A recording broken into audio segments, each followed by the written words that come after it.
Muy buenas tardes a todos.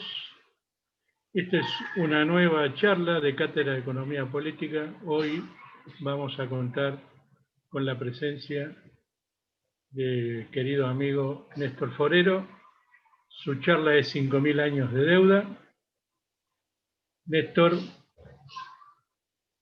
es contador público nacional, matriculado en el Consejo Profesional de Ciencias Económicas de la Ciudad Autónoma de Buenos Aires, doctorando en Ciencias Económicas en la Universidad Nacional de La Matanza y maestrando en Auditoría Internacional en la Universidad Miguel de Cervantes de Madrid, España. Ha cursado especializaciones en Tributación Internacional, Economía Monetaria y Cuentas Nacionales. Ha publicado Deuda Externa y Crimen Social en Argentina, El saqueo de 1806, Valor actual del despojo inglés, La matriz bicentenaria de dominación, La patria saqueada y el crimen de la deuda externa, de Martínez de Oz a los fondos buitres, tercera edición con prólogo del Papa Francisco. De próxima aparición, Deuda o vida, un dilema existencial de 5.000 años.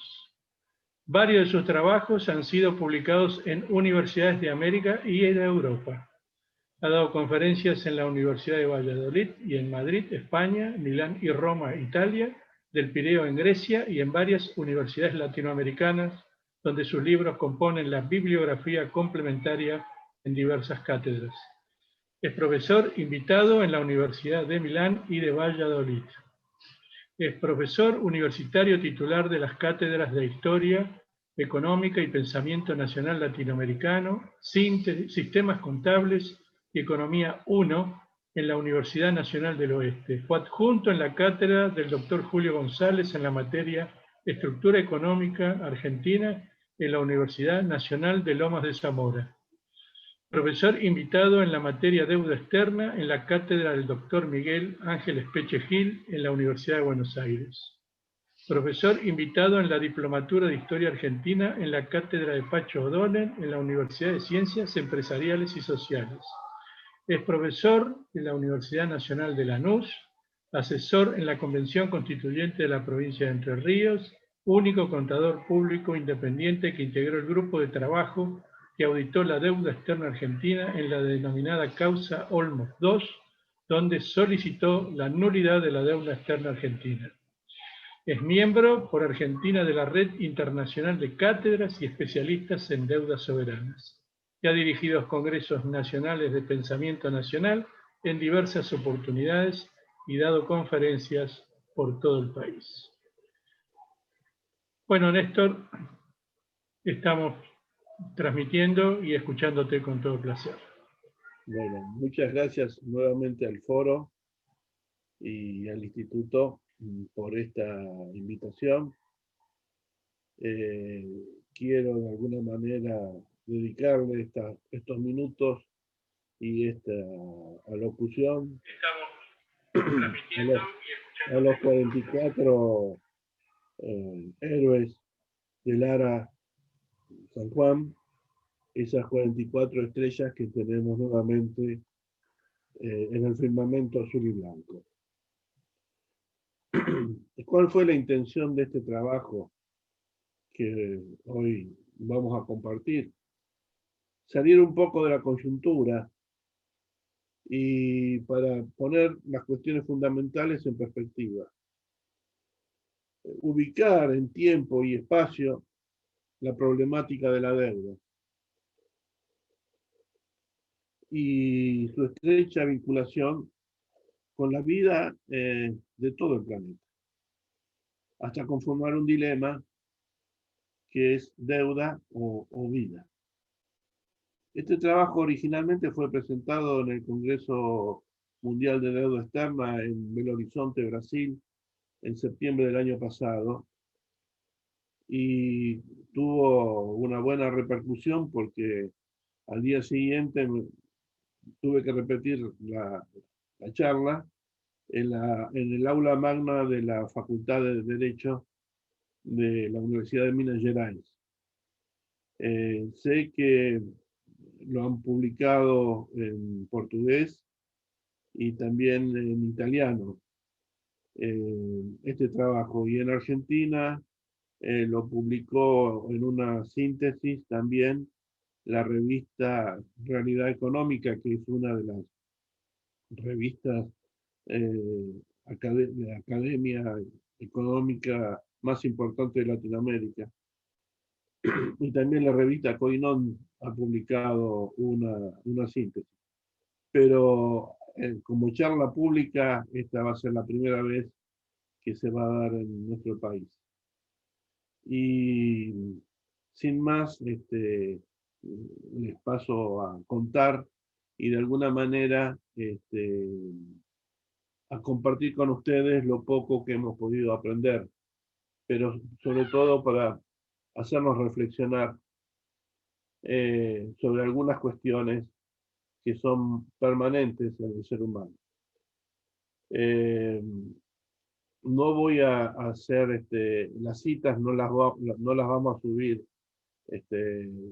o compartir como imágenes para no perder la continuidad de la charla, pero todo aquel que después lo requiera me lo pide y se lo damos. Digamos, desde los confines de la humanidad siempre ha habido relaciones de intercambio entre los hombres. Y esa relación de intercambio siempre se ha dado con afectación institucional. Marx a eso lo llamó la ciencia de los intercambios o cataláctica.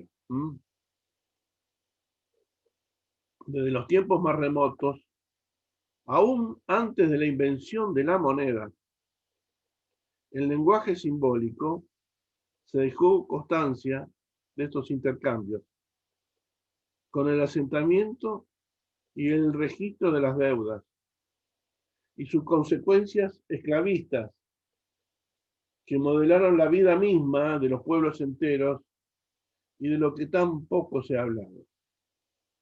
La deuda es una institución que atraviesa la historia de la humanidad desde hace 5.000 años. Se conoce que las primeras operaciones financieras que registra la humanidad, fíjense lo importante, los primeros registros del hombre como pueblo, como civilización, como cultura, se dio para estos contratos financieros. Y antes que la literatura era oral, pero los contratos, el lenguaje ha sido contable y financiero. Es decir, estas primeras operaciones financieras que registra la humanidad, como bien dijimos, anteriores a la acuñación de la moneda, se realizaron en Sumeria alrededor del año 3200 a.C. a partir del depósito de granos, del ganado o los metales, que eran utilizados como medios transaccionales y de riqueza desde aquella remota época. Los depositarios, a su vez, con el producto de ese depósito, realizaban préstamos a terceros. Si eran en grado o ganado, se los denominaba préstamos de agricultura. Si eran en metales, se los denominaba préstamos de comercio. Ambos tipos de préstamos tenían características propias y tasas de interés diferentes. 400 años después, las retribuciones por los préstamos otorgados comienzan a estandarizarse hacia el año 2800 a.C. En torno del 33% de interés anual para los préstamos de agricultura y del orden del 20% anual para los préstamos de comercio. Las operaciones se registraron en tablillas de arcilla. En los grandes museos, todavía hoy, hay algunas, se guardan algunas de ellas. En esas tablillas de arcilla se identificaban las partes contratantes. la fecha de realización del contrato y del vencimiento del mismo, las condiciones generales con que se realizaba el préstamo y la identidad de los testigos que daban fe de la veracidad de la operación. Generalmente, las instituciones que fungían de prestamistas eran los mismos templos sumerios. En el caso de no poder cancelar a su vencimiento las deudas, el deudor debía ceder todo su patrimonio y todos los bienes que poseyera. Y si aún así no lograba saldarse la totalidad de la deuda, quedaba sometido él y su familia a condiciones de esclavitud, hasta la efectiva cancelación de las obligaciones. Las condiciones de vida eran muy difíciles y la vida misma cotizaba menos que las obligaciones contraídas.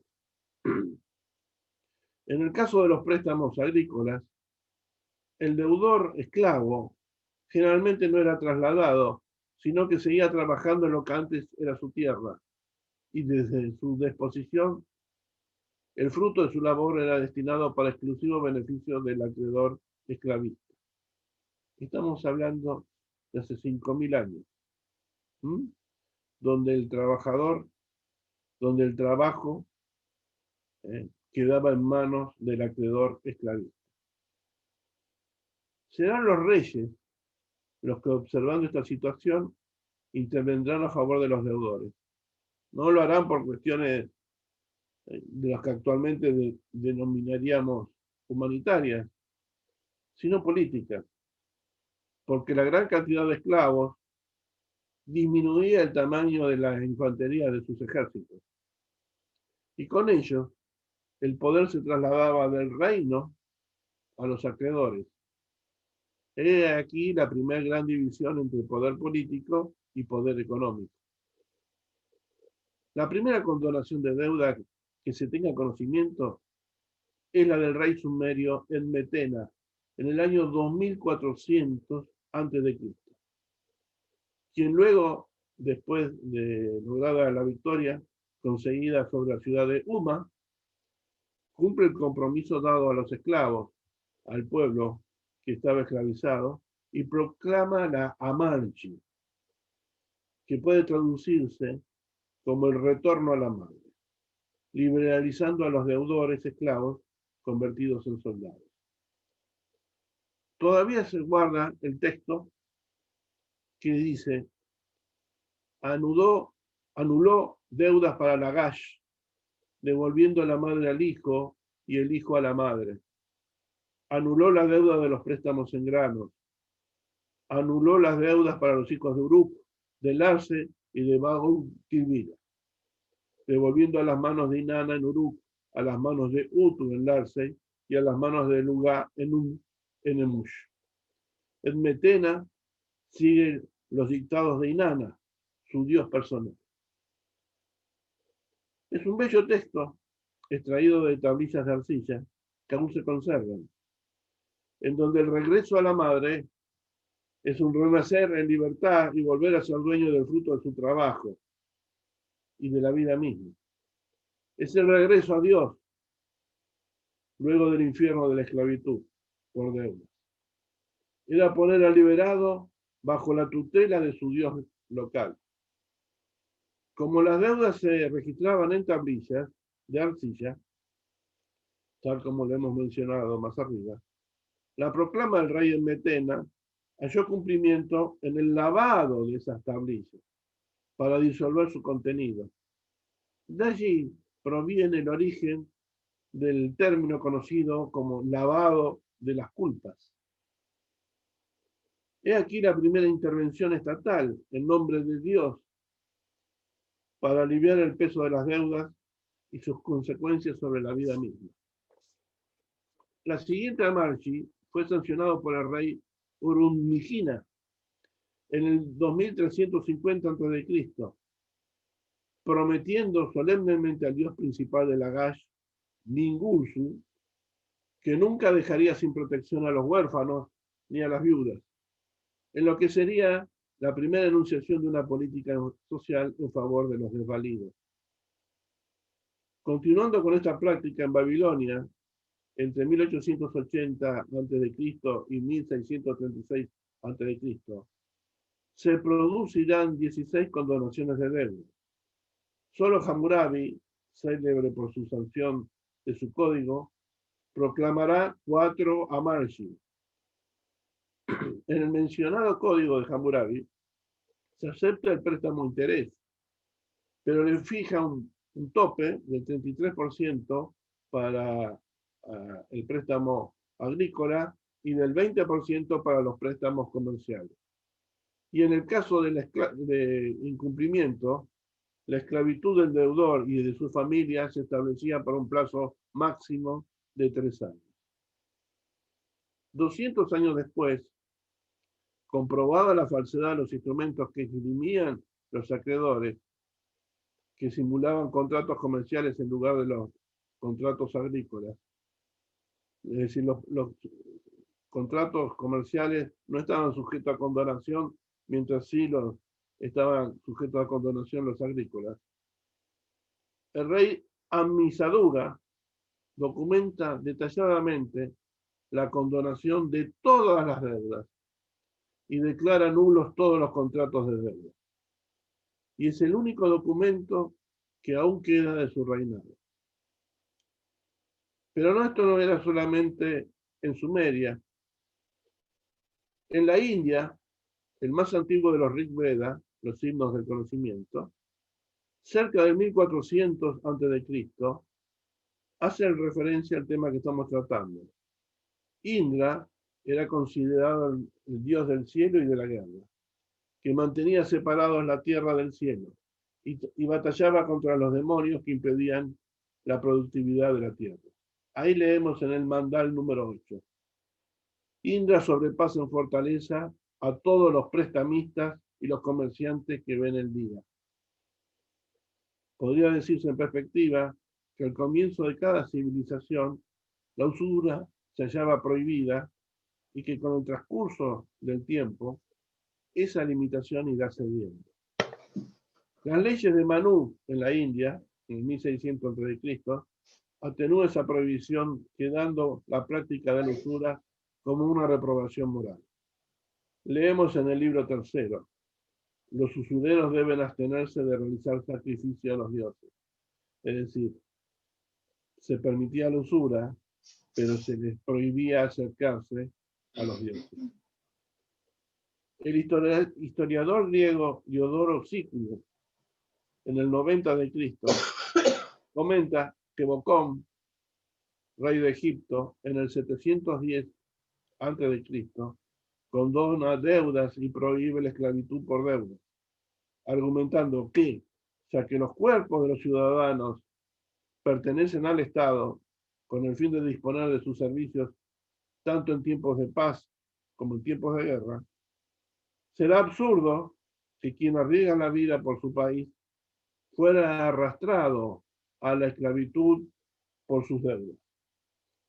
Culmina la disposición con la siguiente sentencia: la codicia de los ciudadanos privados no puede poner en peligro la seguridad del país. Año 710 a.C.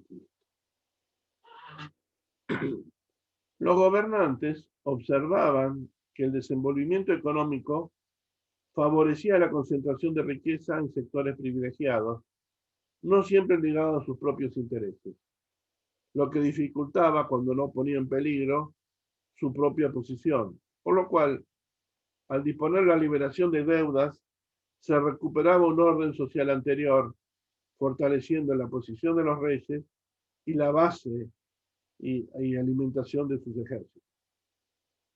Nabucodonosor, rey de Babilonia entre el 605 a.C. y el 562, lo expresa de esta manera: las personas se devoran unas a otras como perros. El fuerte roba al débil. Los jueces aceptan sobornos y no defienden al pobre. Aquellos con poder tratan mal a los pobres y a las viudas. Los prestamistas prestan altas tasas de interés. y muchos se apropian de las casas y las tierras de otras personas. Esto estamos hablando de hace 2600 años. Poco ha cambiado, ¿no? El Antiguo Testamento también tendrá una clara postura sobre el tema. En el Éxodo, en el capítulo 22, versículo 25, leemos: si prestas dinero a mi pueblo, al pobre que está contigo, no le prestarás a él como usurero, ni le impondrás usura. La prohibición de la usura se establecía entre integrantes del pueblo judío, como bien lo expresa la siguiente cita: cuando tu hermano empobrezca y se acoja a ti, tú lo ampararás como peregrino y extranjero y vivirá contigo. No tomarás de él usura ni ganancia, sino que tendrás temor de tu Dios y tu hermano vivirá contigo. No le darás tu dinero a usura ni tus víveres a ganancia. Levítico capítulo 25, versículos 35 al 37. También en el Deuteronomio leemos: no cobrarás a tu hermano interés por el dinero, ni interés por la comida, ni interés por cosa alguna por la que se suele cobrar interés. Al extranjero cobrarás interés, mas a tu hermano no se lo cobrarás, para que te bendiga Jehová en toda obra de tus manos en la tierra, a la que vas a entrar a poseerla. Deuteronomio capítulo 23, versículos 19 y 20. Comenta Michael Hudson que el programa de los profetas bíblicos de Isaías hasta Jeremías tiene la concepción de que la tierra prometida podrá perderse espiritualmente y no solo militarmente, si los gobiernos no procuran la justicia económica y la rectitud moral. En el Levítico, capítulo 25, se dispone el año sabático y el año del jubileo. Contará 7 semanas de años, 7 veces 7 años, de modo que el tiempo de las 7 semanas de años vendrá a sumar 49 años. Entonces, en el 7º mes, el 10 del mes, harás resonar clamor de trompetas. En el día de la expiación, haráis resonar el cuerno por toda vuestra tierra. Declararéis año santo el año 50 y proclamaréis en la tierra liberación de todos los habitantes. Será para vosotros un jubileo. Cada uno recuperará su propiedad y cada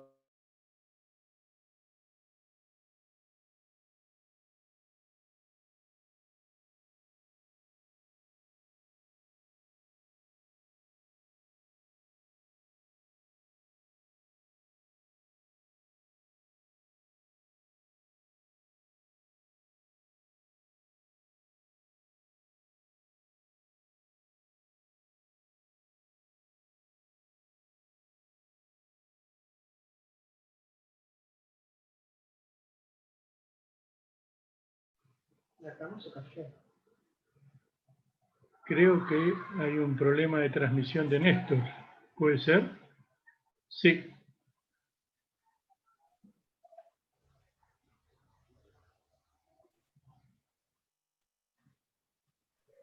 Se cayó la transmisión de Néstor.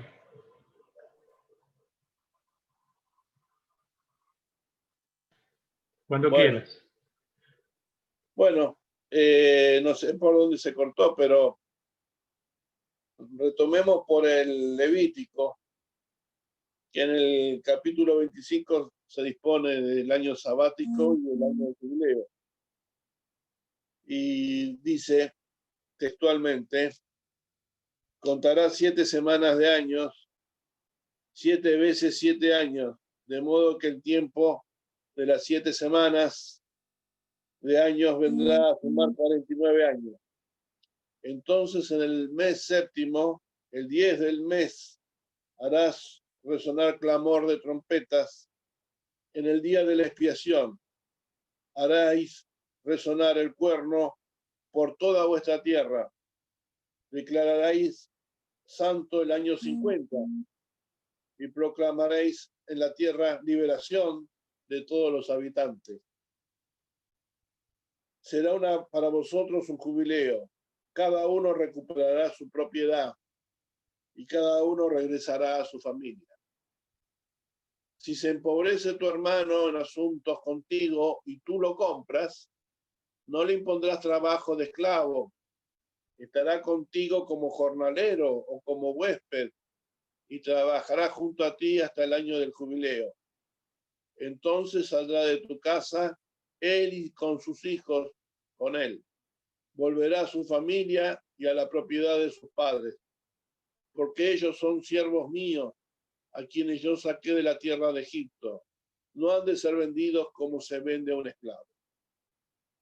Esa tradición se trasladará al Nuevo Testamento y a la doctrina social de la Iglesia, observando exégeticamente aquellas tradiciones bíblicas. Dado el carácter de universal adoptado por toda la humanidad, se amplió el criterio de la práctica contra la usura a toda la humanidad, dada la consideración de hermandad de todo el género humano. El Deuteronomio completa lo señalado por el Levítico y dice: al cabo de 7 años harás remisión de deuda, y esta es la manera de la remisión. Todo aquel que haya prestado a su prójimo perdonará a su deudor. No lo demandará más a su prójimo ni a su hermano, porque se ha proclamado la remisión de Jehová. Del extranjero demandarás el reintegro, mas lo que tu hermano tenga de ti lo perdonará tu mano. Así no habrá mendigo en medio de ti, porque Jehová te bendecirá en abundancia en la tierra que tu Dios te da por heredad para que la poseas.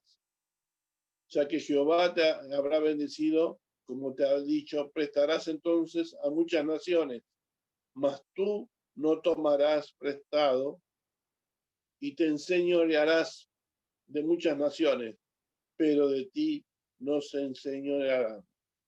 Deuteronomio capítulo 15, versículo 1 al 6. Sabio y prudente consejo que se repetirá a lo largo de la historia humana, vertido por notables hombres del arte y de la ciencia, el de no tomar deudas para no perder la independencia, generalmente lograda con la sangre de los pueblos en lucha. Diógenes Laercio comenta que la primera ley que dicta Solón en Atenas en el 594 a.C. es una condonación de deuda, ya que si bien la esclavitud era ampliamente admitida, no se consideraba legal que esa esclavitud tuviera como origen el incumplimiento de una deuda. Y con tantas más razón se aborrecerá la usura, porque en ella la ganancia se obtiene del mismo dinero y no de aquello para lo que éste se inventó. Pues el dinero se hizo para el cambio y en la usura el interés por sí solo produce más dinero.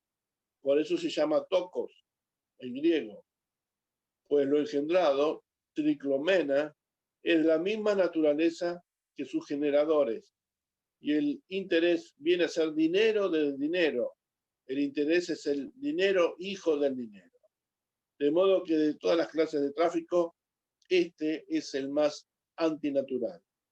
Quien señalaba o afirmaba esto era Aristóteles en la Política, en el libro primero, en el versículo 1258, párrafo B, según la traducción de Julián María. Por su parte, Cornelio Tácito, en el 120 a.C., expresará con referencia a Roma: la usura es uno de los principales males del imperio. Se conoce que en Roma, desde por lo menos el año 300 a.C., los argentari no solo ejercían como cambistas, sino que realizaban operaciones de depósitos y concedían préstamos a interés. La sucia usura y la manipulación del dinero atrapan a la gente común en un doble torbellino, destruyéndola. no hay casa segura, no hay cuerpo no hipotecado. Las tribulaciones persiguen a todos y la locura se extiende por los miembros como una enfermedad sembrada en la tonta carne. La violencia llega con la desesperación y el derramamiento de sangre restaura las buenas cosas que se perdieron con la lujuria. Quien señala esto es Petronio en el Satiricón, en el capítulo 229. Al instaurarse la República en Roma, en el 130 a.C., los hermanos Graco promueven una reforma social que limita la actividad de los terratenientes y los prestamistas. Actividades estas realizadas preferentemente por los senadores romanos. Ambos, Tiberio y Cayo Graco, junto al pretor Sempronio Axilia, encabezan la defensa de los deudores y serán asesinados a mano de los prestamistas, según lo relata Tito Livio en la Historia de Roma. En el 86 a.C. se establece la ley valeriana, que condona 3/4 partes de las deudas, incluidas las deudas a favor del Estado romano, y se establece una tasa de interés máxima del 12% anual. Como antecedente de esta ley podemos mencionar la prohibición comentada por Ulpiano para que el devengamiento de intereses no ascienda a un monto igual o superior al capital dado en préstamo. Lucio Catilino, en el 108 a.C., promoverá la condonación de deudas, propuesta que será calificada como conspiración por Marco Tulio Cicerón. Catilino morirá junto a sus seguidores en el sitio de Toscana en el año 62 a.C. Época de grandes agitaciones políticas y sociales. Será Tiberio, en el 33 a.C., quien dispondrá la distribución de 100 millones de sestercios entre los argentaris para que estos los presten a 3 años de plazo y sin interés, dado el estado del desorden financiero del imperio. Esta medida podría constituir en un antecedente romano de las medidas tomadas por las autoridades financieras para paliar la última crisis producida en el año 2008. Es decir, emitir, dar a los bancos sin interés para que estos a su vez los prestan y solucionen la crisis. Esto fue en el año 33 a.C. También el budismo temprano contiene expresas consideraciones sobre el tema. Leemos en los Vinaya, que es la regla de la comunidad religiosa. El noble sendero implica abstenerse de realizar actividades que dañen a otros seres, tales como el engaño, la traición, la superchería y la usura.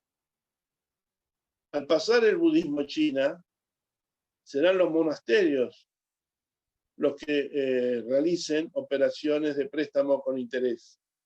De allí que en la cultura china no condena la práctica del préstamo con interés. Leemos que a Jesucristo la multitud le pide que le enseñe a orar al Padre. Y él responde expresamente en la quinta petición del Padre Nuestro, y perdona nuestras deudas, así como nosotros perdonamos a nuestros deudores. El maestro Julio González ha hecho una enorme contribución al comentar el cambio del Padre Nuestro para Latinoamérica. Así y eso ha sido publicado en las primeras revistas del foro. Así que me remito a ella. Entonces, la oración es un alegato profundo contra la deuda y una implícita condena contra la autoridad que la aplica. La práctica del anatocismo también será condenada. Los emperadores romanos Diocleciano en el 284 y Maximino en su constitución del 290 declaran que es ilícita la usura, sin distinción del tipo de interés, y declara infame a quien la practique. La categorización de infame implica una categoría de orden penal y no solo civil, y se penaba con la prohibición de ejercer actividades comerciales. Esta palabra, anatocismo, proviene del griego, ana, repetición, y toquismo, referido al interés de los préstamos o tocos. El concilio de Nicea, en el 625 después de Cristo, en el canon 17, dispone que los clérigos que practiquen actividades de usura sean sancionados con la destitución. San Gregorio Nacianceno, en el 329, arzobispo de Constantinopla, expresará consecuentemente: un hombre corrompe la tierra con la usura, cosechando donde no sembró, obteniendo su ganancia no de la tierra, sino de la necesidad del pobre. En la concepción filosófica y religiosa de la época, el prestamista no debe esperar nada más que el reembolso de su capital en el plazo fijado. Lo contrario sería vender el tiempo durante el cual se ha cedido el capital. Pero el tiempo solo pertenecía a Dios. En el Código de Justiniano, en el 534, se establecen nuevas tasas máximas de interés del orden del 8% anual para los banqueros, del orden del 6% anual para los ciudadanos comunes y para los prestamistas ilustres, generalmente los senadores, del 4% anual. Se prohibía en todos los casos la práctica del anatocismo. Leemos en el Sagrado Corán, capítulo 2, versículo 274. Alá ha permitido el comercio y ha prohibido la riba, que se traduce por usura. La prestación dispar entre el capital dado en préstamo y el recibido en cancelación se llama riba al-fal. Alá hace estéril la usura, pero da incremento a lo que se da con generosidad. Alá no ama a ningún renegado ni a ningún malvado. Sagrado Corán, capítulo 2, versículo 276. Entendiendo por estéril el ser privado de bendición en esta vida y en la otra, y haciendo la causa de perdición. Traduciendo usura como incremento, el párrafo podría interpretarse como: Alá arruina el incremento que es la usura y hace que el auténtico incremento esté en lo que se da con generosidad. Vosotros los que creéis, temed a Alá y renunciad a cualquier resto de usura que os quede si sois creyentes.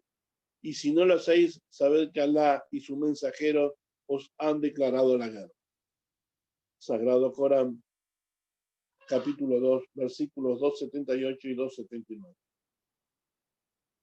Y si está en dificultad, concédele un plazo de espera hasta un momento de desahogo, aunque es mejor que para vosotros que renunciéis generosamente al crédito. Cuando contrate entre vosotros en préstamo con plazo de devolución, ponerlo por escrito y que esto se haga con equidad. Uno de vosotros que sepa escribir. Que nadie que sepa escribir se niegue a hacerlo, escribiendo como Alá le enseñó, y buscar como testigo a 2 hombres, pero si no los hubiere, entonces 1 hombre y 2 mujeres. Sagrado Corán, capítulo 2, versículo 281. Carlomagno, en su admonicio general del 789, incluye la prohibición de la práctica de usura, tanto para laicos como para los canónicos. Concomitantemente, el Papa Adriano I dispone en el mismo sentido a través de la bula Omnia Omnibus. El segundo concilio de Letrán, Roma, en 1139, avanza en la condena de los insaciables prestamistas y prohíbe la ganancia sin trabajo y condena a los usureros a la pena de excomunión y los declara privados de la posibilidad de hacer testamento válido y tener sepultura bajo los ritos cristianos. En el tercer concilio de Letrán, en Roma en 1179, en el canon 25 se establece que el usurero no arrepentido será privado de los sacramentos de la Iglesia y no podrá ser enterrado en cementerios cristianos. Serán las órdenes franciscanas y dominicas las que impulsarán la aplicación de estos criterios y requerirán que los gobernantes expulsen a los usureros de sus territorios y no le permitan el regreso. Año 1234. Bajo el Concilio de León, en 1274, convocado por el Papa Gregorio X, se coloca la usura bajo jurisdicción de los tribunales eclesiásticos y se ordena la interdicción de toda corporación, ciudad o reino que preste hospitalidad a los usureros. Es en ese concilio donde se incorpora la doctrina del precio justo, que ha devenido hasta estos tiempos, como principio ordenador de la economía según el criterio escolástico. La prohibición de la usura se complementará en el Concilio de Vienne, en Francia, en 1311 y 1312, convocado por Clemente V, donde se establece que es nula cualquier legislación secular que admita la usura y declara que se castigará como hereje a quien sostenga que la usura no es pecado, en clara alusión a lo contenido por los cátaros, y sujetos de comunión a los magistrados, jueces, abogados y a todos los que convaliden la práctica de la usura o dispongan que los intereses abonen. Este concilio es recordado por la condena y supresión de la Orden del Templo. También Dante Alighieri, en su Divina Comedia, ubicará a los usureros en los últimos círculos del infierno. San Anselmo reflexionará que el dinero es estéril, lo que se vende es tiempo, y eso está afuera del alcance humano, y fuera dado por Dios, para todos. El hombre que comercialice el tiempo, el usurero, pretende semejarse a Dios.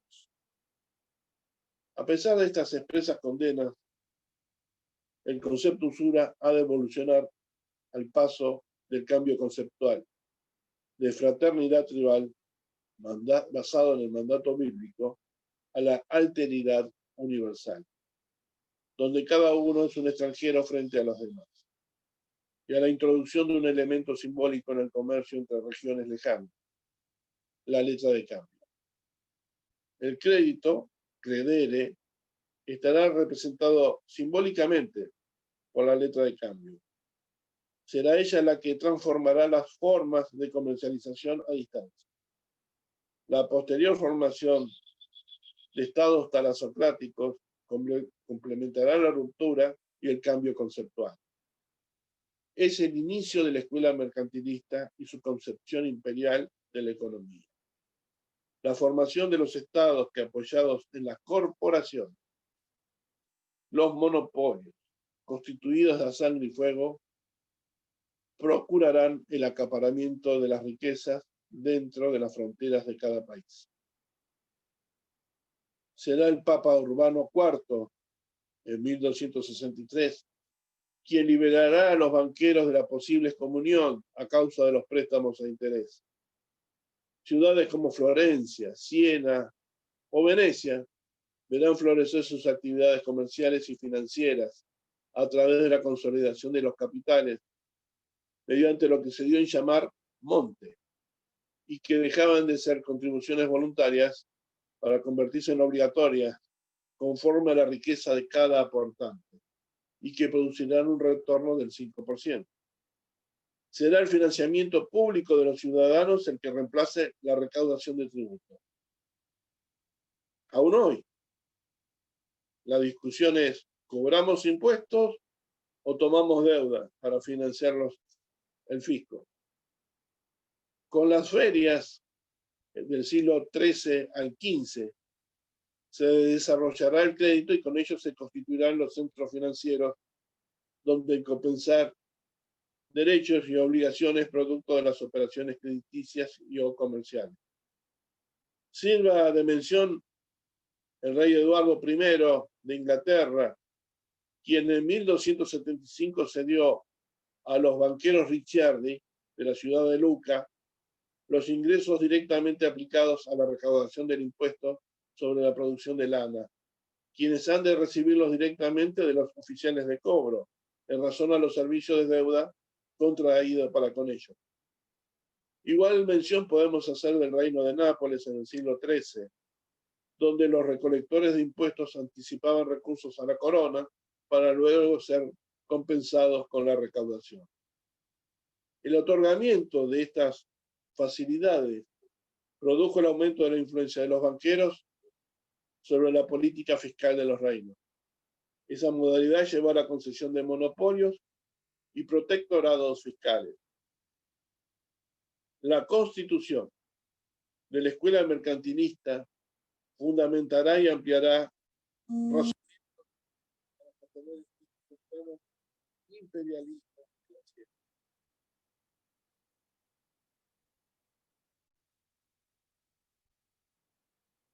Por último, no podemos dejar de mencionar en esta pequeña reseña a San Alfonso María de Ligorio, nacido en 1696.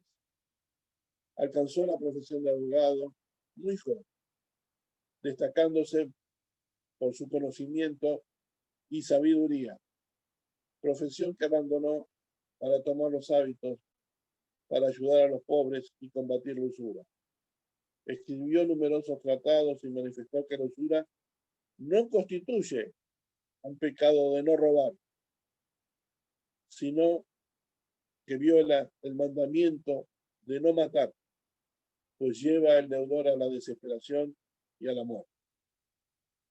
El Catecismo de la Iglesia Católica receptará estos conceptos en el canon 2269, que dice: los traficantes cuyas prácticas usurarias y mercantiles provocan el hambre y la muerte de sus hermanos, los hombres, cometen indirectamente un homicidio que le es imputable. En la conmemoración de los 300 años de su nacimiento, de San Alfonso María de Ligorio, prestigiosos jurisconsultos y maestros del derecho han de firmar la famosa carta de Santa Ágata de Boston, que es un faro de luz para participar en estas décadas.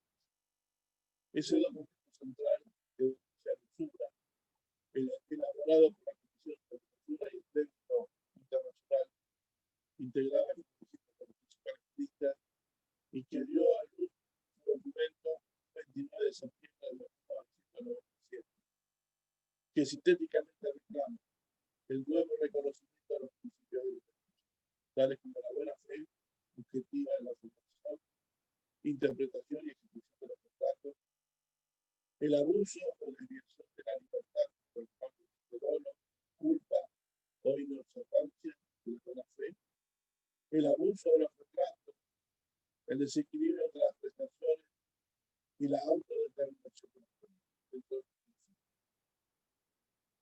La declinación general de la reducción de los préstamos de interés a partir del siglo XIV se reproducía tanto por un cambio en la distribución del poder como por los cambios culturales producidos por la masificación de los instrumentos utilizados. Fundamentalmente, resultó ser la anteriormente mencionada ley del cambio, cuya aceptación y organización institucional redujo los costos operativos en relaciones con las organizaciones e instituciones con rechazadas aplicaciones. La misma denominación usura ha de optar por interés, considerando que usura es el pago por encima de lo que está, la ganancia del tiempo. Mientras que interés no era sinónimo de usura, sino que proviene del latín interese, estar entre partes, y luego fue evolucionando el significado hacia lo que importa. No sé si me están escuchando. Se escucha con cierta dificultad, Néstor.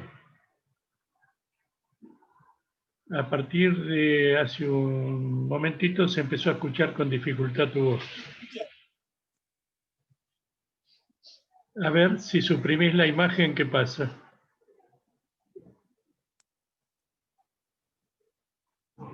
Si querés hablar, a ver, probamos. A ver. Ahí mejoró.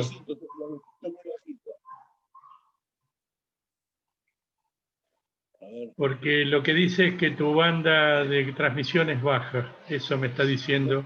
Pará. No logro escuchar.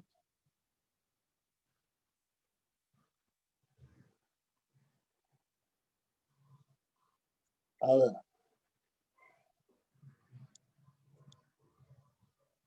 Si querés hablar, a ver si ha mejorado el audio. A ver si se escucha un poco mejor ahora. Se escucha un poco mejor, sí.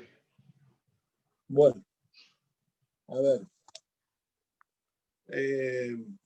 No sé por dónde dejamos, pero retomo porque la mutación de la denominación de usura, que muta por interés, considerando que usura es el pago por encima de lo prestado, la ganancia del que presta, mientras que interés no es un sinónimo de usura, sino que proviene del latín interese, que interese significa estar entre partes, y luego fue evolucionando el criterio de interés hacia lo que importa. Numerosas interpretaciones han de darse desde entonces. Para ir terminando, las grandes religiones abramáticas han condenado a la usura desde sus orígenes, los mismos pensadores de la talla de Aristóteles. Por su parte, las civilizaciones mesopotámica, egipcia, india, china, romana y griega desarrollaron normativas tolerantes con préstamos a interés, basados más en criterios políticos y comerciales que en criterios religiosos o mandatos divinos. En este orden de ideas debemos mencionar que el primer empréstito de nuestro continente se originó con la misma llegada de las carabelas de Colón. El aporte de fondos para la expedición por parte de la Corona de España de 1 millón de maravedíes fue recibido en préstamos de Moses Luis de Santander, escribano al servicio del rey Fernando. Otro 1 millón fue aportado por el mismo Cristóbal Colón y 500.000 maravedíes por Martín Alonso, ha llegado a la familia de los Pinzón. Todo un símbolo y un anticipo de lo que estaba por acontecer en nuestro maravilloso pero sufriente continente americano. Los procesos endeudatorios latinoamericanos son verdaderos deudicidios. Son ampliamente conocidos hasta el presente. Pero haremos una pequeña mención sobre la constitución y no pago de las deudas por parte de los que hoy se consideran países centrales y los más desarrollados del planeta. Con la formación de los estados, también se generalizaron los incumplimientos de las obligaciones fiscales contraídas. Los reyes de Francia encontraron, por ejemplo, una manera muy peculiar para reestructurar sus deudas, mediante la supresión y la ejecución de sus acreedores. Entre 1500 y 1800 hubo 8 impagos franceses. España, que había incumplido su deuda en 6 ocasiones en el siglo XVI al XVIII, en el siglo XIX produjo 7 eventos de incumplimiento de su deuda soberana. Eduardo III de Inglaterra, para financiar su guerra de los 100 años con Francia, recibió de la banca florentina préstamos. En 1340, de la banca Bardi, 900.000 florines de oro, y de la banca Peruzzi, 600.000 florines de oro. Ambas bancas tenían sucursales, para entender la fortaleza y la extensión tenía sucursales en Barcelona, en Sevilla, en Mallorca, París, Aviñón, Marsella, Londres, Brujas, Constantinopla, Rodas, Chipre y Jerusalén. 5 años después de haber realizado el préstamo, en el año 1345, el rey declaró el impago y ambas casas, Bardi y Peruzzi, quebraron o tuvieron que aliarse con nuevos capitales para salvar el patrimonio. La alianza, para ser sellada en los términos de la época, fue mediante el casamiento de una descendiente de la familia Bardi con un descendiente de la ascendente familia de los Medici, lo que permitió a esta última familia, los Medici, elevarse sobre las otras familias florentinas. Prusia tuvo un impago en 1683, Austria en 1796 y en 1802. Inglaterra en 1340, en 1478 y en 1594. Holanda en 1824. Portugal en 1560 y 1814. China en 1921 y 1929. Japón en 1942. La mayoría de los países donde hoy se localizan los principios y los principales centros financieros mundiales en algún momento de su historia produjeron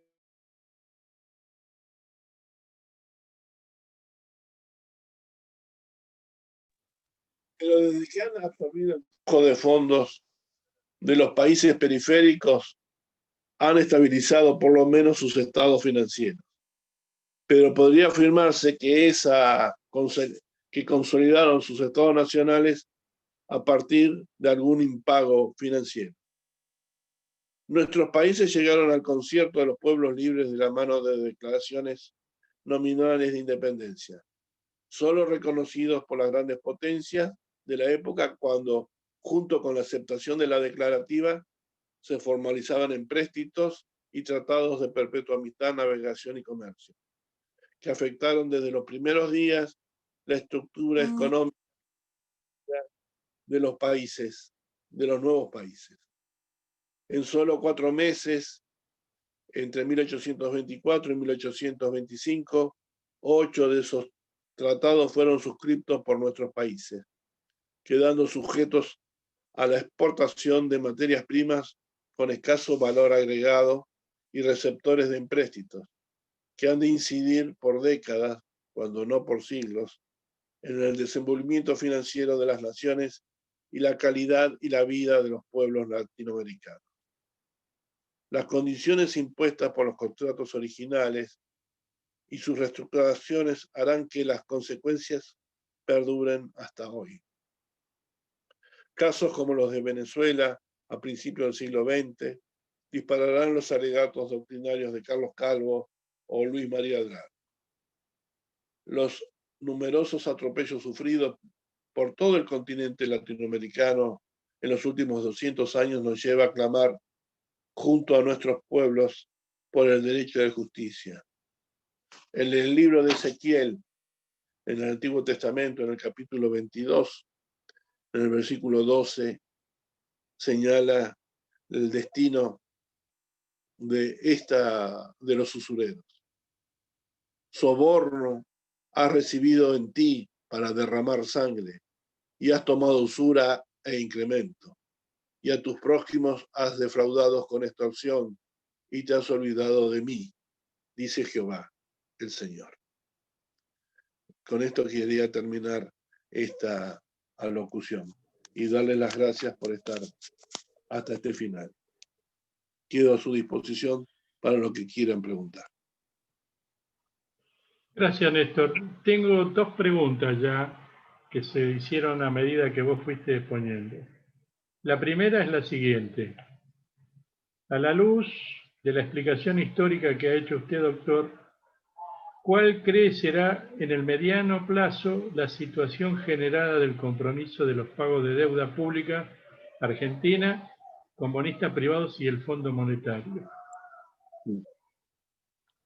Y la segunda, si querés te hago ya las 2 que tengo: auditoría, suspensión, investigación ¿Cómo lograr estas medidas que usted ha propuesto reiteradas veces?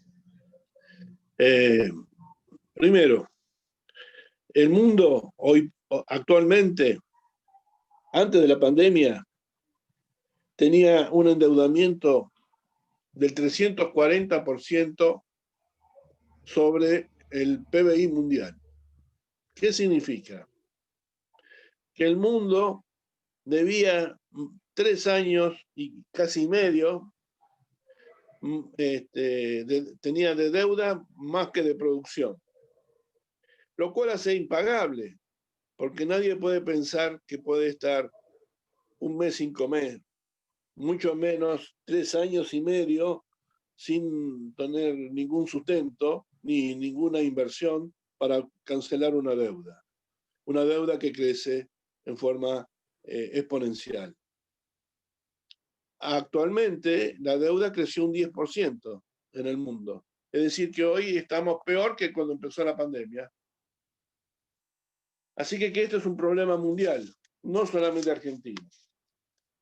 En cuanto a nuestro país, lo único que se ha hecho fueron 2 cosas. Patear para adelante los vencimientos, diciendo que nos hemos ahorrado dinero. Pero es como si yo te dijera, me debes 100 millones de dólares. Y después te digo, bueno, te condono 99. Quédate tranquilo. Ponete feliz y contento. Pero me debes 1 millón de dólares. Y ese millón es inexistente. Y no tenés la posibilidad de conseguirlo. Que además no me lo debes porque nunca te lo presté, efectivamente.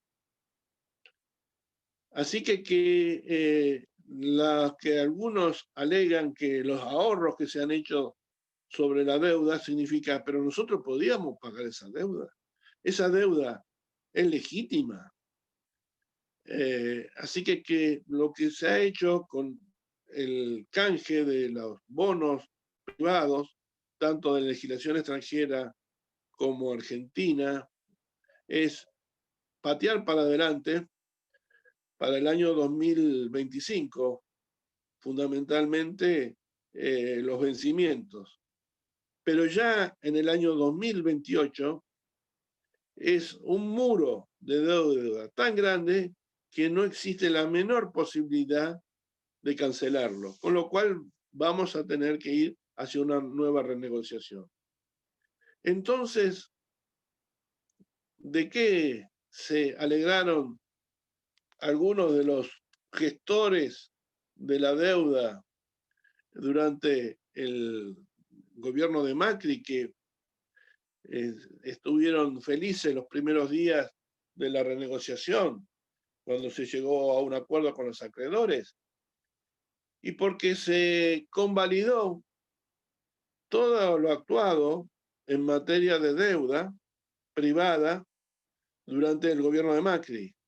Es decir, se ha convalidado o dado impunidad a aquellas operaciones porque se han renovado hacia nuevas y ha quedado, por la teoría de los actos propios, prácticamente ha quedado en discusión si un gobierno democrático reconoce como válida una deuda ilegítima.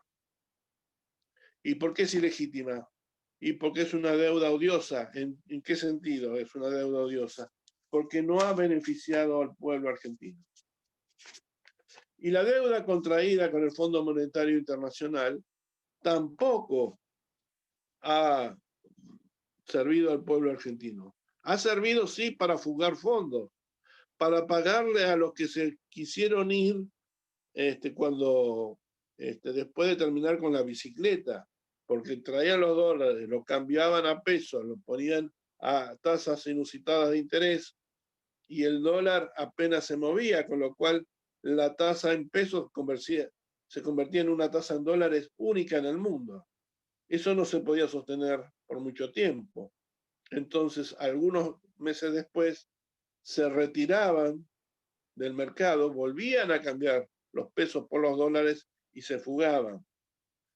Para poder cancelar y sacar a los principales fondos de inversión o fondos buitres, como algunos señalan, de la Argentina, es que hasta para evitar el default y que quedaran esos fondos clavados o sepultados en nuestra economía, es que se tomó el préstamo con el Fondo Monetario Internacional. La fuga de esos fondos, consentida y conocida por el Fondo Monetario Internacional, hace que viole sus propios estatutos, como bien lo señala la carta que enviaron los senadores del Frente de Todos al Fondo Monetario Internacional en estos días. Lo que no dice esa carta, pero nos deja en la puerta, es a declarar la deuda contraída por el Fondo Internacional como una deuda odiosa porque no ha servido al pueblo argentino.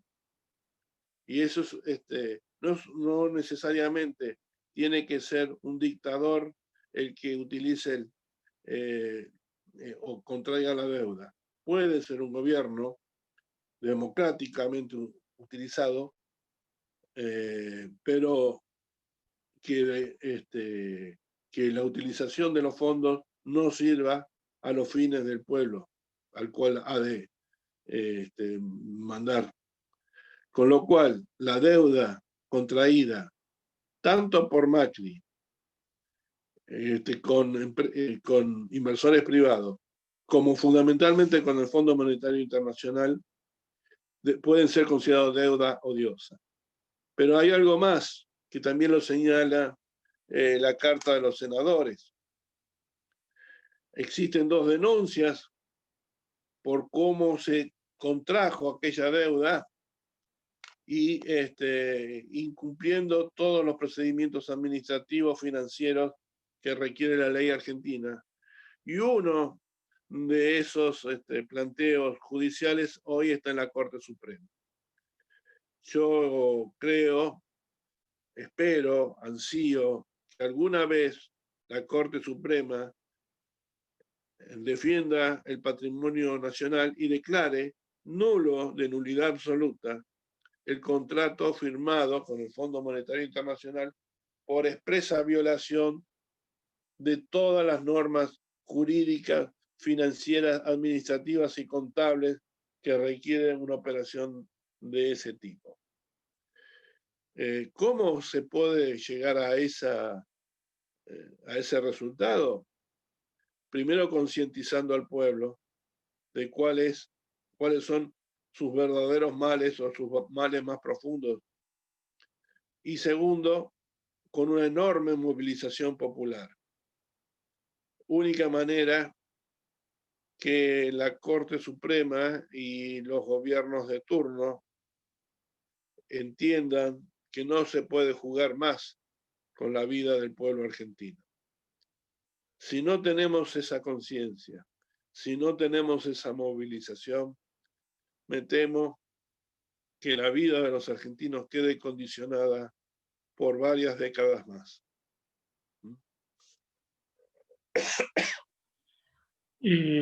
Carlos, si querés abrir tu micrófono. Gracias.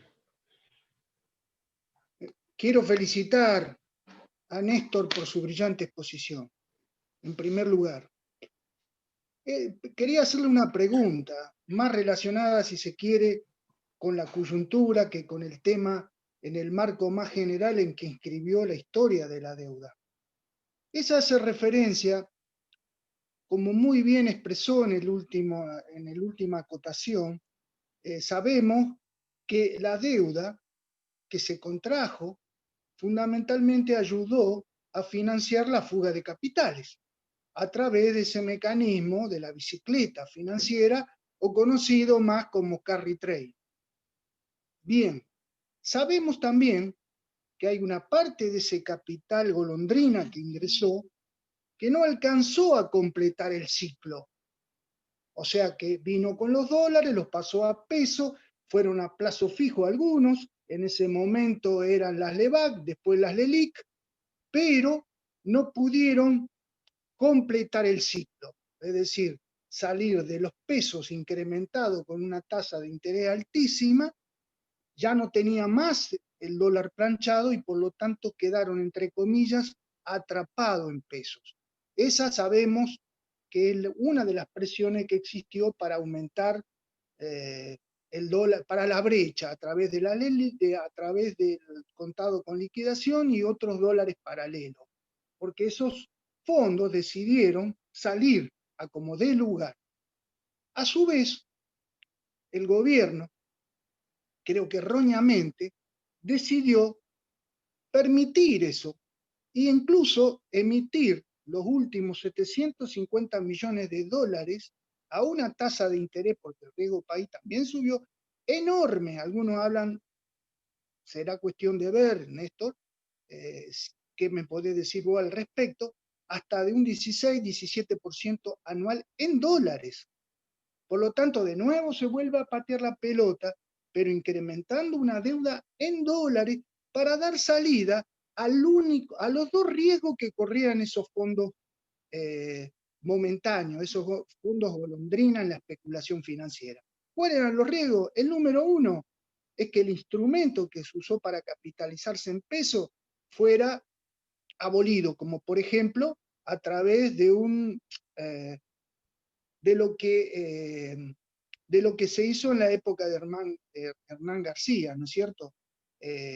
Un plan Bonex, por ejemplo, lo que los hubiera atrapado definitivamente en peso y a largo plazo negociado. Y el otro tema es justamente este, que no alcanzaron a completar el ciclo cuando el dólar se alzó. Digamos, esta es una diferencia importante con respecto al mecanismo de la dictadura, que tenía garantizado a través de la tablita cuál iba a ser la evolución del peso, o sea, cómo iba a ser el proceso de devaluación para ganarle. Yo pregunto si esto tiene un antecedente, haberle concedido esta particularidad para que se fueran estos dólares que entraron, ni siquiera se respetó, para mí, la cuestión de que tomaron ese riesgo. Bueno, no alcanzaste a capitalizar, embromate. No, se le dio esta salida y eso no ha hecho más que engordar la situación, ganando un poco de tiempo a costa de mucho dinero y más sumisión nacional. Quisiera tener una reflexión al respecto, Néstor, tuya. Sí, gracias por la pregunta, porque es un tema importante. La semana pasada se les dio salida a esos 750 millones de dólares, facilitándole además poder emitir 1.500 millones en total. Yo pensé que ya era inusitado que se le permitiera que se emitiera deuda nueva para darle salida a estos saqueadores, a estos piratas. Cuando veo que la tasa es del 17%, ya es inusitado, imposible. Esto es tasas de ese grosor, podríamos decir que teníamos en el año 2000, antes del canje y el megacanje. Pero fíjense una cosa, hace menos de 90 días se canjeó la deuda privada. Todos se felicitaban. La tasa de corte utilizada para decir cuál era el precio que se iba a pagar era una tasa del 10%. 90 días después, estamos en una tasa del 17%. De un país que no entró en default. De un país que no investigó la deuda. De un país que no se negó a ninguna de las exigencias que el Poder Financiero Internacional le ha impuesto. Un país que entregó los bonos, y cuando todo el mundo pensaba que esos bonos eran sustentables y era posible de ser pagados, y que la paridad iba a estar alrededor del 1-1 o el 90% a 1. Los bonos esos se cotizan hoy al 30-40%, al mismo precio que cuando la Argentina se le cerraron todos los mecanismos financieros y tuvo que acudir al Fondo Monetario Internacional. Es decir, a un precio absolutamente vil. Es decir, todo el esfuerzo que estamos realizando y todos los compromisos que se están tomando, no existe una sola respuesta positiva por parte de los mercados, que ya descuentan que la Argentina entra en default a más tardar en el año 2025. Y fíjense, cualquiera que es acreedor le va a pedir a su deudor que le muestre cómo le piensa pagar, un plan de pago. En un país es un plan económico.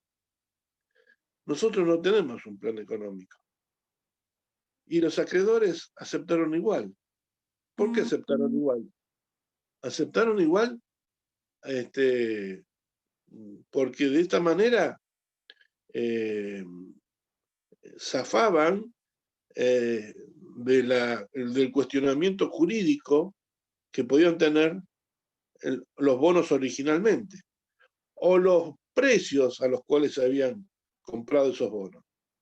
Porque nosotros este canje de deuda no tiene quita, una quita mínima del 3%, pero al calculárselo los intereses caídos prácticamente se canjearon aún por encima del valor original. De hecho, la deuda creció, no decreció nominalmente. Así que nos encontramos que un país que trata de regularizar su situación en medio de una pandemia, con lo cual estaba justificado postergar los pagos, continuar con el default que había iniciado el gobierno anterior, y señalando que hasta que se aclarara la situación, hasta que terminara la pandemia, por lo menos hasta en ese momento se iba a poner a revisar la deuda y a verificar lo que es legítimo de lo que es ilegítimo. No lo hizo. Y los bonos no cotizaron al 100 ni al 90%. Hoy cotizan entre el 30 y el 40%. Es decir, que el mundo no creyó en nada de lo que se dijo y lo único que está esperando es un nuevo default. Con el agravante que no es de este gobierno solo, sino que se viene lamentablemente continuando desde el gobierno de Macri anteriormente, que la lista de bienes inembargables de la República Argentina son los bienes del artículo 234 y 235 del Código Civil y Comercial. Pero el artículo 236, que es el que detalla los bienes económicos de uso privado del Estado, no están incluidos en la lista de bienes inembargables. ¿Cuáles son los bienes económicos de uso privado del Estado? Los yacimientos, las acciones. Eso es embargable. Si tuviéramos un conflicto social enorme y no se pudiera pagar la deuda, podríamos ser embargados Vaca Muerta, por ejemplo. ¿Y cómo se embarga Vaca Muerta? Con una fuerza de ocupación. Con una fuerza militar de ocupación. Ahora, la fuerza militar de ocupación entraría con la excusa de cobrarse? ¿O entraría con la excusa de pacificar un país en llamas? Y de paso, garantizar la propiedad privada y el embargo de los bienes económicos privados en manos del Estado. Es muy riesgosa la situación. Por eso siempre sostuvimos que la primera hipótesis de conflicto para la República Argentina debe ser la deuda. Y la segunda, el Reino Unido de Gran Bretaña. Y ambas tienen que ver una con la otra. Néstor, producto de tus últimas intervenciones y las preguntas que se han hecho, me llega una que dice, bueno, ¿y cuáles serían para usted 3 medidas básicas de un programa económico al servicio de la nación? Bueno, 3 medidas básicas son, primero, hay 2 símbolos que son fundamentales para la soberanía económica de un país: la moneda y el crédito. La Argentina no produce dólares, no los fabrica, no los imprime, los consigue con el trabajo argentino. La nacionalización del comercio exterior es una prioridad. La segunda, de igual importancia, es la nacionalización de la banca. El Estado Nacional es el único que debería, de alguna manera, ser el único que disponga de la moneda.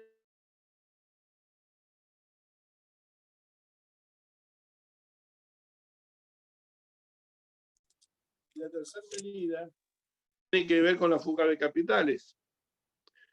La fuga de capitales es sobre todo una evasión o una elusión fiscal. La Argentina tiene que pedir la colaboración internacional, porque todos los países estamos en la misma situación, para cobrarle a los evasores. Puede ser que seamos deudores financieros, hay que investigarlo. Pero lo que no cabe duda es que somos acreedores tributarios de aquellos que han fugado los fondos. Fíjense que en estos días, hace unos meses atrás, por orden del presidente de la Nación, el Banco Central emitió un informe en el cual señalaba que durante el gobierno de Macri se habían contraído deudas por 103.000 millones de dólares netas, más, es decir, se había contraído más, pero la deuda había aumentado en 103.000 millones de dólares. Y se habían fugado 86.000 millones de dólares. De esos 86.000 millones de dólares, el mismo informe del Banco Central señalaba que el 1% de las empresas y el 1% de las personas físicas habían fugado el 66% de esa cifra. Más de 50.000 millones de dólares habían sido fugados por el 1%. Lo que no sabemos es los nombres. Bien, se puede alegar que los nombres de los fugadores corresponden al secreto bancario. Pero lo que no puede ser secreto es que el Banco Central debió informarle a la AFIP para que ésta interviniera y realizara las investigaciones y las inspecciones que correspondan para probar si esos fugadores de fondo pagaron los impuestos que correspondían. Y si no pagaron, ejecutarlos. Pongamos que deben el impuesto a las ganancias, nada más.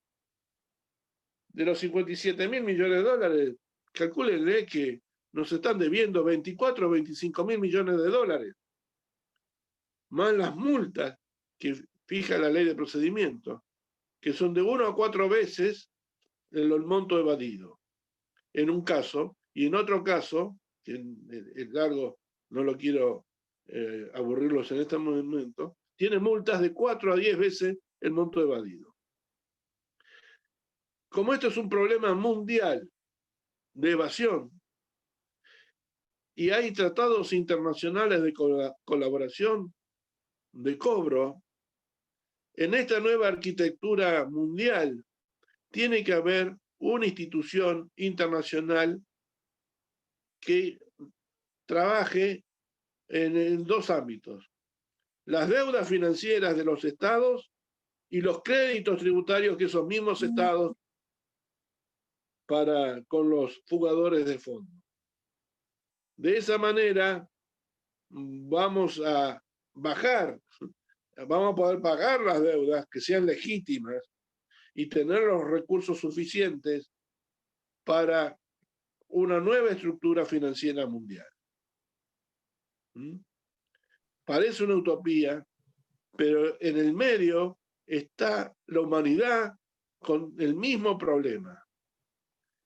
Entonces, tendremos que hacer una gran campaña de conciencia mundial para cambiar esta estructura financiera mundial, internacional. El Papa Francisco está en esto, pero no es el único. Y nosotros tenemos que colaborar cada uno con lo nuestro. Pero por supuesto que si la Argentina, por ejemplo, tiene más fondos fugados que deuda. Es decir, que si cobráramos los impuestos que corresponden, podríamos cancelar toda la deuda que sea legítima y tener los recursos suficientes para cambiar y hacer más justa esta estructura y esta sociedad nuestra de cada día. Ha levantado la mano Carlos, si abre su micrófono.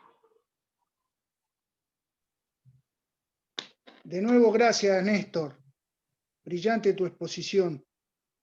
Respecto a lo último que vos decís, es muy importante, porque algunos hablan de que es legal, pero en el fondo no lo es. Esa fuga de capitales, identificar a quiénes son, también nos serviría para dar curso a revisar el blanqueo de capitales que se hizo hace 3 años atrás, más o menos, que llevó a 120 mil millones de dólares y estaba en las cláusulas de ese blanqueo que no podían fugar de nuevo, porque hay nuevas fugas de capitales y hay nuevas evasiones. Y si nosotros aplicáramos ese capital que fue blanqueado, pagó entre un 5 y un 15%. Pongámosle, pagó un 10%. El resto del capital, que fue la propuesta que hice yo, que quedó en el país bajo las reglas de la producción y no de la especulación, pagó en ganancia solo el 35%. No hablemos del IVA, no hablemos de otro tipo de impuestos. Aplicándole el 25%, o sea, la cuarta parte de esos 120 mil, ya tendríamos 30 mil millones de dólares, lo cual sería clave para armar un plan. Por eso yo rescato muy positivamente tu conclusión política que hiciste al final de la charla. Conciencia y movilización. Porque si bien nosotros tenemos que cuidarnos de no alimentar las maniobras golpistas y desestabilizadoras que hay contra este gobierno, lo que tenemos que tener en claro es que hay que empujar un cambio, hay que empujar una visión que nos permita golpear a esos sectores ahí donde más le duele, económico. Claro. Por eso se relaciona también este tema que vos muy bien mencionás con el tema del blanqueo, que parece que muchos olvidaron, pero es moralmente repudiable que se premie, pagan el 5%, pagaron. Y entiendo perfectamente lo que vos decís como una presión internacional para que esto no se vuelva a pasar. Pero ahí yo veo una fuente concreta de financiamiento. Los que blanquearon los 120 mil millones, que paguen extra, como lo paga cualquier hijo de la Argentina, que pague un 25% más. Eso nos permitiría cambiar. Ahora, estoy totalmente de acuerdo que sin esclarecimiento sin conciencia y sin movilización es imposible. Y parte de ese esclarecimiento, y en esto seguramente coincidimos todos, es ubicar perfectamente dónde está la fuente de los grandes negociados y dónde está la fuente de la desestabilización, que son los sectores que se enriquecieron y que están expresados políticamente en el macrismo. Estoy totalmente de acuerdo con tus palabras, sí. Aquellos que participaron del blanqueo y que han fugado fondos, requiere justamente las mismas penalidades que señala el blanqueo, que lo da por caído. Y ahí se aplica la ley de procedimientos, no solamente debe el tributo, sino la multa. Y la multa puede ser 4 veces el monto evadido, o 2, o 1, lo que fuera. Con lo cual tendríamos recursos suficientes, y es más, podríamos decirle, y si hubiera una institución así sería mucho más fácil, señores, cobren en el extranjero con los capitales evadidos y después remítamelo. Esto está en la Convención de Armonización Tributaria del Tratado de la OCDE, en el artículo 27 tiene 4 incisos, y el 4º inciso, es decir, señala paso por paso los pasos que tiene que dar el fisco que requiere el cobro a otro fisco extranjero, le pide colaboración para el cobro. También existe la información que corresponde, pero también tiene que debe aplicársele la ley tributaria o del país donde se ha fugado o del país de tránsito o receptor de los fondos. Y nosotros sabemos que la ley argentina es muy magnánima, pero otras no lo son tanto, donde hay hasta cárcel por evasión, y que se aplican realmente. Pero además tenemos el 4º inciso de ese artículo 27 del Tratado de Armonización Tributaria de la OCDE, señala que mientras se sustancia el proceso de cobro, el país requerido, el fisco requerido, tiene que darle garantías de cobro al país requirente. ¿Qué significa esto? Que cuando, por ejemplo, Repsol era dueña de YPF y en el año 2001 había fugado 900 millones de dólares y había declarado utilidades por menos de la 10ª parte, la Argentina le hubiera pedido al fisco del Reino de España que le cobre los impuestos evadidos por Repsol. Pero mientras le cobraba a Repsol, le tenía que dar una garantía del Estado requerido, una garantía del Reino de España. Así que aquí se trata de usar las artes orientales de combate, usar la fuerza del enemigo. Nos han implementado toda una red internacional, una red corporativa de leyes que facilita la fuga y la evasión y los vacíos legales. Pero las leyes y los tratados que nos han obligado a firmar para que cedamos hasta el cobro de impuestos a los fiscos de mayor importancia, hoy pueden ser utilizados en reversa y decirle al fisco: por tu frontera pasó los fondos fugados de la Argentina, ayúdame a cobrarlas. Y mientras me ayudas a cobrarlo, dame una garantía de cobro. Entonces, veríamos que quién le debe a quién. Si alguien fue y utilizó el estado de Delaware en Estados Unidos, que es una guarida fiscal, para evadir impuestos, habría que pedirle a los Estados Unidos una garantía de cobro. Menudo problema, ¿no? Eso sí sería hacer lío como dijo el Papa Francisco. Bueno, agradeciéndote la charla, te invito a unas palabras finales, cerrando esta tercera conferencia sobre economía política y deuda pública que venimos realizando del Instituto. No, gracias al Instituto, a sus integrantes, por esta oportunidad, pero sobre todo por su lucha de ya tantos años y de tanta consecuencia para defensa de los intereses del pueblo argentino. Lo que ustedes hacen es invalorable y nos ha ayudado a rescatar del olvido y alimentar la memoria de esos grandes hombres que han pasado por nuestro país y por el foro, empezando por el teniente coronel Filippo, Garnica, todos los suboficiales, gente maravillosa que ustedes me han permitido conocer. Y por eso estoy agradecido por esta oportunidad y por todo lo que me han enseñado. Gracias.